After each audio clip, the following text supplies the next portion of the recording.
ꯃꯌꯥꯝꯕꯨ ꯖꯤꯁꯨ ꯈ꯭ꯔꯤꯁꯇꯒꯤ ꯃꯤꯡꯗ ꯈꯨꯔꯨꯝꯖꯔꯤ ꯉꯁꯤꯒꯤ ꯅꯨꯃꯤꯠ ꯑꯁꯤ ꯐꯥꯎꯕꯗ ꯑꯩꯈꯣꯏ ꯈꯨꯗꯤꯡꯃꯛꯄꯨ ꯑꯁꯣꯏ ꯑꯉꯥꯝ ꯌꯥꯎꯗꯅ ꯑꯩꯈꯣꯏꯒꯤ ꯂꯩꯐꯝꯗ ꯑꯩꯈꯣꯏꯒꯤ ꯌꯨꯝꯗ ꯍꯔꯥꯎꯅ ꯊꯝꯕꯤꯔꯤꯕ ꯃꯄꯨ ꯏꯕꯨꯡꯉꯣꯕꯨ ꯑꯩꯈꯣꯏ ꯊꯃꯣꯏ ꯁꯦꯡꯅ ꯊꯥꯒꯠꯃꯤꯟꯅꯁꯤ ꯑꯗꯨꯒ ꯉꯁꯤꯒꯤ ꯅꯨꯃꯤꯠ ꯑꯁꯤꯗ ꯌꯥꯝꯅ ꯃꯔꯨꯑꯣꯏꯕ ꯋꯥꯐꯝ ꯑꯃ ꯑꯩꯍꯥꯛꯅ ꯍꯥꯏꯗꯣꯛꯆꯅꯤꯡꯕꯗꯒꯤ ꯉꯁꯤꯒꯤ ꯑꯇꯦꯟꯕ ꯋꯥꯄꯥꯎ ꯑꯁꯦ ꯑꯩꯍꯥꯛꯅ ꯊꯧꯔꯥꯡ ꯇꯧꯖꯔꯤꯕꯅꯤ ꯏꯁꯣꯔꯒꯤ ꯋꯥꯍꯩ ꯄꯥꯊꯣꯛꯆꯒꯦ ꯇꯥꯃꯤꯟꯅꯁꯤ ꯖꯣꯍꯥꯟ ꯄꯟꯗꯨꯞ 12 ꯄꯗ 24 ꯑꯩꯅ ꯅꯈꯣꯏꯗ ꯊꯥꯡꯉꯩ ꯁꯦꯡꯅꯃꯛ ꯍꯥꯏꯔꯤꯕꯅꯤ ꯒꯦꯍꯨ ꯃꯔꯨ ꯑꯃ ꯂꯩꯄꯥꯛꯇ ꯇꯥꯗꯨꯅ ꯁꯤꯗ꯭ꯔꯒꯗꯤ ꯃꯗꯨ ꯃꯊꯟꯇ ꯑꯗꯨꯝ ꯃꯔꯩ ꯑꯗꯨꯕꯨ ꯃꯗꯨ ꯁꯤꯔꯒꯗꯤ ꯃꯍꯩ ꯌꯥꯝꯅ ꯄꯥꯜꯂꯤ ꯇꯥꯃꯤꯟꯅꯈ꯭ꯔꯕ ꯏꯕꯨꯡꯉꯣ ꯃꯍꯥꯛꯀꯤ ꯑꯁꯦꯡꯕ ꯋꯥꯍꯩ ꯑꯁꯤ ꯇꯥꯖꯔꯤꯕ ꯑꯩꯈꯣꯏ ꯈꯨꯗꯤꯡꯃꯛꯀꯤ ꯃꯊꯛꯇ ꯏꯕꯨꯡꯉꯣꯅ ꯅꯍꯧꯅꯅ ꯕꯣꯔ ꯄꯤꯅꯕꯤꯕ ꯑꯣꯏꯁꯅꯨ 아멘. ꯑꯩꯈꯣꯏꯅ ꯈꯪꯕꯒꯨꯝꯅ ꯉꯁꯤꯒꯤ ꯅꯨꯃꯤꯠ ꯑꯁꯤꯗ ꯑꯩꯍꯥꯛꯀꯤ ꯑꯇꯦꯟꯕ ꯋꯥꯄꯥꯎ ꯑꯁꯤꯒꯤꯗꯃꯛꯇ ꯊꯝꯖꯔꯤꯕ ꯍꯤꯔꯝ ꯊꯤꯝ ꯑꯗꯨꯗꯤ ꯑꯩꯈꯣꯏ ꯁꯤꯕ ꯇꯝꯁꯤ. ꯖꯤꯁꯨꯅ ꯇꯥꯏꯕꯪꯄꯥꯟꯗ ꯊꯧꯒꯜ ꯇꯧꯔꯤꯉꯩꯗ ꯅꯣꯡꯃ ꯒ꯭ꯔꯤꯛꯁꯤꯡꯅ ꯃꯥꯕꯨ ꯎꯅꯒꯦ ꯍꯥꯏꯗꯨꯅ ꯂꯥꯛꯂꯝꯃꯤ.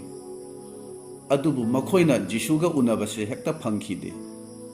ꯑꯗꯨꯕꯨ ꯁꯦꯕꯣꯛ ꯑꯣꯏꯔꯤꯕ ꯐꯤꯂꯤꯞꯀ ꯎꯅꯈꯤ. ꯑꯗꯨꯒ ꯃꯈꯣꯏꯅ ꯍꯥꯏꯈꯤ ꯑꯩꯈꯣꯏꯅ ꯖꯤꯁꯨꯕꯨ ꯎꯅꯖꯅꯤꯡꯉꯤ. ꯃꯈꯣꯏꯅ ꯐꯤꯂꯤꯞꯀ ꯎꯅꯕ ꯃꯇꯝꯗ ꯍꯥꯏꯔꯤꯕ ꯋꯥꯐꯝꯁꯦ ꯃꯨꯟꯅ ꯑꯩꯈꯣꯏ ꯈꯟꯊꯃꯤꯟꯅꯁꯤ. ꯃꯁꯤ ꯃꯔꯨ ꯑꯣꯏꯅ ꯖꯤꯁꯨꯒ ꯆꯠꯃꯤꯟꯅꯕ ꯄꯥꯝꯕ ꯃꯤꯁꯤꯡꯅ ꯏꯁꯣꯔ ꯑꯩꯒꯤ ꯅꯨꯡꯗ ꯂꯩ ꯍꯥꯏꯕ ꯈꯪꯁꯅꯨ ꯍꯥꯏꯅ ꯈꯜꯂꯤꯕ ꯃꯤꯁꯤꯡ ꯑꯗꯨꯅ ꯑꯗꯨꯒ ꯑꯇꯣꯞꯄꯒ ꯋꯥꯔꯤ ꯁꯥꯟꯅꯕꯗ ꯑꯩꯉꯣꯟꯗꯒꯤ ꯖꯤꯁꯨꯕꯨ ꯃꯁꯛ ꯈꯪꯁꯅꯨ ꯍꯥꯏꯅ ꯈꯜꯂꯤꯕ ꯃꯤꯁꯤꯡ ꯑꯗꯨꯅ ꯉꯁꯤ ꯑꯩꯈꯣꯏꯅ ꯖꯤꯁꯨꯕꯨ ꯎꯅꯖꯅꯤꯡꯉꯤ ꯍꯥꯏꯔꯤꯕ ꯋꯥꯐꯝꯁꯦ ꯑꯩꯈꯣꯏ ꯃꯨꯟꯅ ꯈꯟꯊꯃꯤꯟꯅꯁꯤ. ꯅꯨꯡꯁꯤꯔꯕ ꯃꯔꯨꯞꯁꯤꯡ, ꯍꯧꯖꯤꯛꯀꯤ ꯃꯇꯝ ꯑꯁꯤꯗ ꯁꯤꯡꯂꯨꯞꯅ ꯈ꯭ꯋꯥꯏꯗꯒꯤ ꯃꯔꯨ ꯑꯣꯏꯕꯁꯦ ꯖꯤꯁꯨꯒ ꯎꯅꯕꯁꯤꯅꯤ. 마부 마삭 ꯈꯪꯕ, 마부 ꯐꯪꯖꯕꯁꯤ니. ꯑꯇꯩꯗꯤ ꯀꯔꯤꯁꯨ ꯅꯠꯇꯦ. ꯑꯁꯤ ꯐꯥꯎꯕ ꯑꯩꯅ ꯍꯥꯏꯖꯅꯤꯡꯕꯅꯤ. ꯒ꯭ꯔꯤꯛꯁꯤꯡ ꯑꯁꯤꯅ ꯐꯤꯂꯤꯞꯀ ꯎꯅꯔꯕ ꯃꯇꯨꯡ ꯐꯤꯂꯤꯞꯅ ꯑꯟꯗ꯭ꯔꯤꯌꯥꯗ ꯂꯥꯛꯑ ꯇꯝꯃꯤ. ꯑꯗꯨꯒ ꯐꯤꯂꯤꯞꯀ ꯑꯟꯗ꯭ꯔꯤꯌꯥꯒꯅ ꯖꯤꯁꯨꯗ ꯇꯝꯃꯤ. ꯖꯤꯁꯨꯅ ꯃꯁꯤ ꯇꯥꯕꯗ ꯃꯥꯅ ꯀꯔꯤ ꯇꯧꯏ? ꯑꯩꯈꯣꯏ ꯕꯥꯏꯕꯜ ꯑꯗꯨꯗ ꯑꯩꯈꯣꯏꯅ ꯎꯕ ꯐꯪꯕꯅꯤ. ꯃꯍꯥꯛꯅ ꯃꯈꯨꯠꯇ ꯒꯦꯍꯨ ꯃꯔꯨ ꯑꯃ ꯄꯥꯏꯔꯒ ꯍꯥꯏ ꯃꯔꯨ ꯑꯁꯤꯅ ꯑꯩꯒꯤ ꯈꯨꯠꯇ ꯂꯩꯔꯤꯕ ꯃꯈꯩꯗꯤ ꯃꯍꯩ ꯄꯥꯜꯂꯣꯏ. ꯑꯗꯨꯕꯨ ꯃꯁꯤꯅ ꯂꯩꯄꯥꯛꯇ ꯇꯥꯔꯒ ꯁꯤꯗꯨꯅ ꯄꯠꯊ ꯄꯨꯝꯊꯕ ꯑꯗꯨꯗꯒꯤꯗꯤ ꯃꯉꯣꯟꯗꯒꯤ ꯑꯅꯧꯕ ꯄꯨꯟꯁꯤ, ꯑꯅꯧꯕ ꯄꯥꯝꯕꯤ ꯑꯃ ꯍꯧꯒꯠꯂꯛꯀꯅꯤ. ꯃꯗꯨꯅ ꯃꯍꯩ ꯌꯥꯝꯅ ꯄꯥꯟꯒꯅꯤ ꯍꯥꯏꯅ ꯍꯥꯏꯕꯅꯤ. ꯖꯤꯁꯨꯅ ꯃꯇꯥꯡꯁꯤꯗ ꯒꯦꯍꯨ ꯃꯔꯨ ꯑꯃꯗ ꯄꯥꯟꯗꯝ ꯇꯧꯔꯦ ꯍꯥꯏꯔꯒ ꯃꯍꯥꯛꯅ ꯁꯤꯕꯒꯤ ꯋꯥꯐꯝ ꯑꯗꯣ ꯃꯥꯡꯖꯧꯅꯅ ꯃꯍꯥꯛꯅ ꯐꯣꯡꯗꯣꯛꯂꯤꯕꯅꯤ. ꯑꯩꯈꯣꯏꯅ ꯈꯟꯕ ꯌꯥꯕꯗꯤ ꯐꯤꯂꯤꯞꯅ ꯍꯥꯏꯔꯤꯕ ꯋꯥꯐꯝ ꯑꯁꯤꯅ ꯀꯔꯤꯅꯣ? ꯑꯗꯨꯒ ꯄꯥꯎꯈꯨꯝ ꯑꯣꯏꯅ ꯖꯤꯁꯨꯅ ꯄꯤꯔꯤꯕ ꯑꯃꯁꯨꯡ ꯄꯥꯟꯗꯝ ꯑꯣꯏꯅ ꯍꯥꯏꯔꯤꯕꯁꯤꯅ ꯀꯔꯤꯅꯣ? ꯃꯁꯤ ꯆꯥꯟꯅꯗꯦ ꯍꯥꯏꯅ ꯑꯩꯈꯣꯏꯅ ꯈꯟꯕ ꯌꯥꯕꯅꯤ. ꯑꯗꯨꯕꯨ ꯄꯥꯎꯈꯨꯝ ꯑꯣꯏꯅ ꯃꯇꯥꯡꯁꯤꯗ ꯖꯤꯁꯨꯅ ꯃꯍꯥꯛ ꯃꯁꯥꯃꯛ ꯀ꯭ꯔꯣꯁꯇ ꯁꯤꯕꯒꯤ ꯋꯥꯐꯝ ꯑꯁꯤ ꯃꯍꯥꯛꯅ ꯐꯣꯡꯗꯣꯛꯄꯅꯤ. ꯃꯁꯤꯗ ꯖꯤꯁꯨꯅ ꯄꯤꯔꯤꯕ ꯄꯥꯎꯈꯨꯝ ꯑꯁꯤ ꯌꯥꯝꯅ ꯑꯔꯊ ꯂꯩꯕꯅꯤ. ꯑꯗꯨꯒ ꯃꯁꯤ ꯐꯤꯂꯤꯞꯀꯤ ꯋꯥꯐꯝ ꯑꯁꯤꯒꯁꯨ ꯌꯥꯝꯅ ꯆꯥꯟꯅꯕ ꯃꯍꯥꯛꯀꯤ ꯄꯥꯎꯈꯨꯝꯅꯤ ꯍꯥꯏꯕꯁꯤ ꯑꯩꯈꯣꯏ ꯈꯪꯕ ꯌꯥꯏ. ꯃꯁꯤꯗ ꯖꯤꯁꯨꯅ ꯍꯥꯏꯕꯁꯤ ꯃꯈꯣꯏꯅ ꯑꯩꯒ ꯎꯅꯕ ꯄꯥꯝꯕ꯭ꯔꯥ?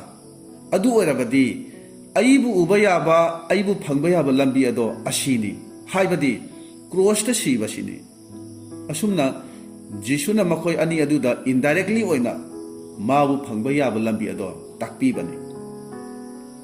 ꯃꯁꯤꯗ ꯖꯤꯁꯨꯅ ꯍꯥꯏꯕꯁꯤ ꯑꯩꯅ ꯀ꯭ꯔꯣꯁꯇ ꯁꯤꯒꯗꯧꯔꯤꯕ, ꯑꯩꯅ ꯆꯠꯀꯗꯧꯔꯤꯕ ꯂꯝꯕꯤ ꯑꯁꯤꯗ ꯅꯈꯣꯏꯅꯁꯨ ꯑꯩꯒꯤ ꯏꯇꯨꯡ ꯏꯟꯗꯨꯅ ꯂꯥꯛꯂꯒꯗꯤ ꯅꯈꯣꯏꯕꯨ ꯃꯤꯁꯤꯡꯅ ꯎꯕ ꯃꯇꯝꯗ, ꯅꯈꯣꯏꯒ ꯑꯇꯣꯞꯄꯒ ꯋꯥꯔꯤ ꯁꯥꯟꯅꯕꯗ ꯃꯗꯨꯗꯤ ꯃꯈꯣꯏꯅ ꯈꯟꯒꯅꯤ ꯑꯩꯒ ꯎꯅꯔꯦ, ꯑꯩꯕꯨ ꯐꯪꯂꯦ ꯍꯥꯏꯕꯁꯦ ꯃꯈꯣꯏꯒꯤ ꯄꯨꯛꯅꯤꯡꯗ ꯐꯥꯎꯒꯅꯤ. ꯑꯁꯨꯝ ꯍꯥꯏꯅ ꯖꯤꯁꯨꯅ ꯃꯈꯣꯏꯗ ꯇꯥꯛꯄꯤꯕꯅꯤ. ꯃꯗꯨꯒꯤ ꯂꯝꯕꯤ ꯑꯗꯨꯗꯤ ꯀꯔꯤꯅꯣ ꯍꯥꯏꯅ ꯍꯥꯏꯔꯒꯗꯤ ꯂꯩꯄꯥꯛꯇ ꯇꯥꯗꯨꯅ ꯁꯤꯕꯁꯤꯅꯤ. ꯏꯆꯤꯜ ꯏꯅꯥꯎꯁꯤꯡꯗ ꯍꯥꯏꯖꯅꯤꯡꯕꯗꯤ ꯃꯤꯁꯤꯡꯅ ꯑꯩꯈꯣꯏꯗꯒꯤ ꯖꯤꯁꯨꯕꯨ ꯎꯕꯁꯦ ꯄꯥꯝꯂꯕꯗꯤ ꯅꯣꯜꯂꯨꯛꯄ, aduga atonba oiba tai mi singna aikhoi ga unabada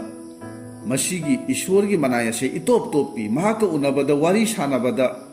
jisuga unabagumna tawi masi aikhoina khalan batabani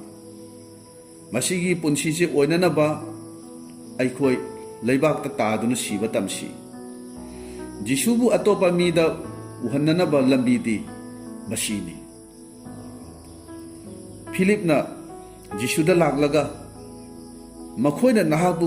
uba pami hana haibaduda jisuna aibu uba yaba aibu phangba yaba lambi di masini haina haikibani hojikti ai hakchang ona taibangda lairi adubu aina sargada kakhraba matungda mi singna aina hariba punsi mahing asida hingba ngamlabadi aina chatliba lambi asida chatpa ngamlabadi aibu unagani aibu makhoina phangjagani haina takpibani ngasi aina haijaningbadi aikhoi siba tamlibra nimit khudingi siribra marupsing hakchang ona sibagi wafam natte adubu aigi ojariba napal aigi nungda lairiba chauthokpa oijaba thiba mingondagi ai isabu hena maru oina khanjaba michang mikhai naiba atopana chaiba noknaba matamda thamoina di nangsu khumu aina thamoidagi khonje lai adubu maduda siba tuminna leiba ngamlabra nangna di mibu mateng yamna tawjaba adubu nangi matamda mateng phangdrabada complain tawdana tuminna nahak leiba ngamlabra aikhoina tumba chaba amachung hakchangi oiba harau nungai badi yamna pamba adubu hojikti ishwar matam pirage pangal lausing ishwar gi damak sijinarage haina khallagadi masi sibaduni masibu self life ta siba haina haribaduni mi amana tabang panbagi oina matik magun yamna leirabasu sirabadi loire mi adugi nungda leiramba napal chauthokpa kalakpa asawba loina mangkhragani mina ngangba chaiba noknabada karisu khumlaroi haiba ikona khangi marupsing aigi oiba punsi marel asina jisugi damakta jisu kristagi damakta ashuki matik nemthariba makhai ishorna aigi punsibu aduki matik wangna thangat pigani haibase aikoi ningsing minasi Bible na hari ningthau ujiana sirabada maichou yasayana ishorna magi phambalda matik mangalna pungam ngana phambado mahangna ui ningthau ujiana hinglingai dade yasayana karigi damakta ishorbu ukhidabano madugi paukhumdi ujiana hinglingai dade yasayana ujiagi mapanna matik magun leiba mi amagumna mahaksu leiramba yai maramdi ujiado ningthauni luchingbani aduna aikhoigi nungda leiriba self asina aigi oba punsi mahinga asina ningthau oina paliba makhai masina sidriba makhai di ishorga unaba phangloi haibase aikhoi khangminasi marupsing leibak ta taduna siba tamsi aikhona sidragadi mina aikhoidagi jisubu uba phangloi jisubu atopada uhangadaba aduda ai asi oina mina uraga toklagani aikhoina jisu kristabu khanjilibra masi aikhoi wakhal tominasi jisuna hai ipana aibu tharakpani aina sunna khoibu tharibani marupsing masigi tamak jisuna aikhoibu kobibani haibase aikhoi amuk hanna nahonana aikhoi ningsing minasi jisuna aiga ipaga amattani haibagumna aikhoinasu aiga jisuga amattani haiba aikoi masi ngamnana ba aikoi hotnaminasi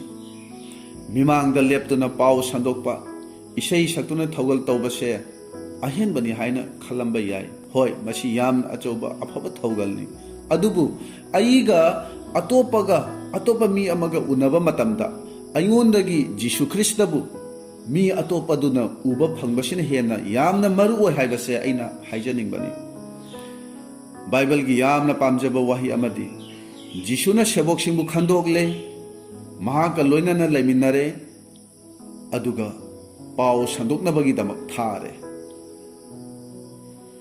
sebok sing adubu khandoklaga hekta pau sandoknaba mahakna thade ahanbada mahaka loinana thammi maramdi मखोइना मागी पुंसी महिंग अदो मागी पुंसी मरेल अदो मागी चटलीबा खोंगचत मागी खोंगथांग अदो तमजबा याननबनी जिसुना ताइबंगदा अतोनबा मिनायगी पुंसीदा माने हिंखिबनी माबु Meena ngang चैबा करेमनबदा माने करिसु खुमखिदे अदुबु मागना तुमिन्ना इपा ईश्वरगी मफमदा माना तमजरे हारगा तमथोकचरे हारगा माना खांखिबनी अदुना अखोइसु सीबसे तमद्रिबा फावबदी मसीगी थवाइगी मही असे पालोय हाइबसे अखोइ खंगमिनसी नुंगदा लैरिबा ईगो सेल्फिश प्राइडनेस इमागी गर्भ नुंगदगी लोइनरकलबा आदामगी लमचत असे अखोइ सिहनबा ताई अखोइना खंगी थवाइ असेंगबगी अतोपा मिंग अमदी पांगबीबा थवाइनी हाइन हाइबसे अखोइना खंगी महांगना मतेंग पांगबदु करीदनो कनादनो महांगना अखोइबु सीबदा मतेंग पांगबी मतम पुंबदा क्रॉस की लंबी दुदा अखुब लंबी अदुदा चटननबा थवाइ असेंगबना अखोइदा पांगबीबासे माना पांबनी जिसुना मतम पुंबदा अखुब लंबी की मरमदा संदोखिबनी मसी अखोइ खंगिनसी अखोइगी सेल्फ लाइफ आइगी ओरिबा पुंसी मरेल असिदा अखोइना कया याना सीरे हाइबसे इसा इसाना अखोइ हंगबा याबा वाहंगनी मीना nganglakpada अखोइ अमुक हना चप मानना खुंबसे तोकलबरा नोकनाबा हंथाना यंगकपा कयाम याव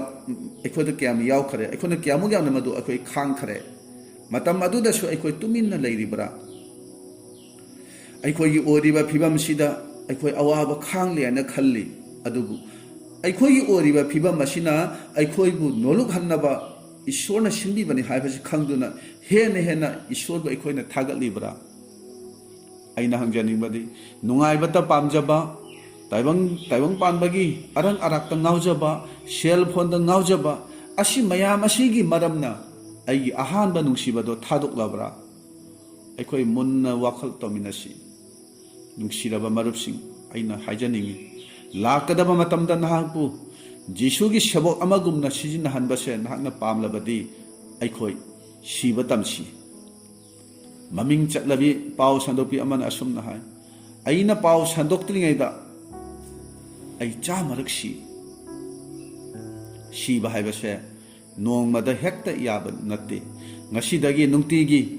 अइना सीगदबा मफम खुदिंगदा नाकी थवा असेंगमना अइबु खंगहनबियु मदुदा पांगल पिनबियु मदुदा अइबु इबुंगो नाहना थौजानबियु हाइना प्रार्थना तौबा अखोइ हौरसी अदुबु मसीदी इतोमतना ngamlo